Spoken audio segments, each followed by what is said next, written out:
Today is Wednesday, May 7, 2014. Sunrise this morning was at 5:36 a.m. The sun will set at 8:01 p.m. Length of daylight hours today will be 14 hours, 24 minutes of visible light, 15 hours, 29 minutes.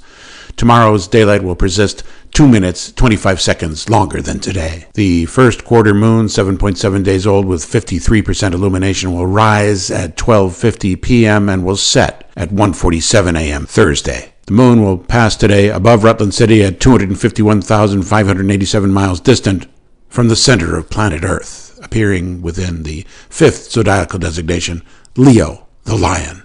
On this day in history, 1915, RMS Lusitania, a civilian ship, is sunk by a German submarine. 1,201 people are killed.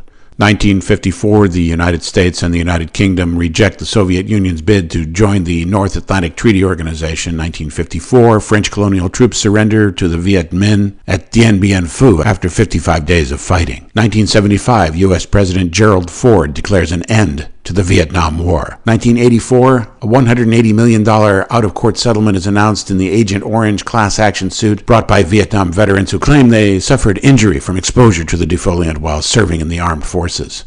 In music history, in 1978, Bob Dylan sells 90,000 tickets in less than 8 hours for concerts at London's Wembley Empire Pool. And in 2003, Pete Townsend of The Who is cleared of possessing pornographic images of children. He's placed on a national register of sex offenders for 5 years. Police determined that he did not possess images of child abuse, but he is guilty of accessing a child pornography internet site in 1999. Born this day in 1885, actor Gabby Hayes, born George Francis Hayes, who specializes as a colorful Western sidekick in films, on television, and in comic books, in Stannards, New York, a village just outside Wellsville, New York, the third of 7 children. Gabby Hayes is a well-born, educated Easterner who makes a career out of toothlessly uttering such phrases as "consarnit," "dadgummit," "dern persnickety female," "young whippersnapper," and, most memorably, "you're dern tootin'." I saw in their eyes something I was to see over and over in every part of the nation. A burning desire to go, to move, to get underway, any place, away from any here. They spoke quietly of how they wanted to go someday, to move about, free and unanchored, not toward something, but away from something. I saw this look and heard this yearning everywhere in every state I visited. Nearly every American hungers to move. John Steinbeck. Under clear skies in downtown Rutland this morning, with sunny to partly cloudy conditions later today and a high temperature predicted to reach 63 degrees on the Fahrenheit scale. Northwest winds 5 to 10 miles per hour.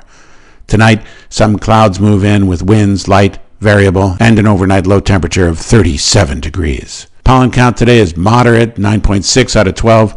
UV count today is low, 1 out of 16. Highest temperature in the contiguous United States on Tuesday is 105 degrees at Dryden, Texas. Low temp is 20 at Mount Washington, New Hampshire. In 1915, the Great War is underway in Europe and the eastern reaches of the Mediterranean basin.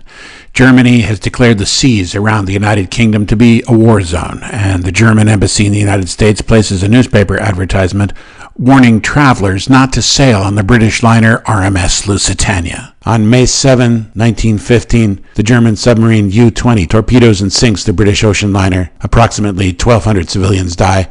More than 100 of them are U.S. citizens. In reply to President Woodrow Wilson's protest, Germany justifies the attack on grounds that the British government intends to arm merchant ships. Lusitania carries passengers and ammunition that had been manufactured in the United States. The incident illustrates the difficulty of maintaining American neutrality.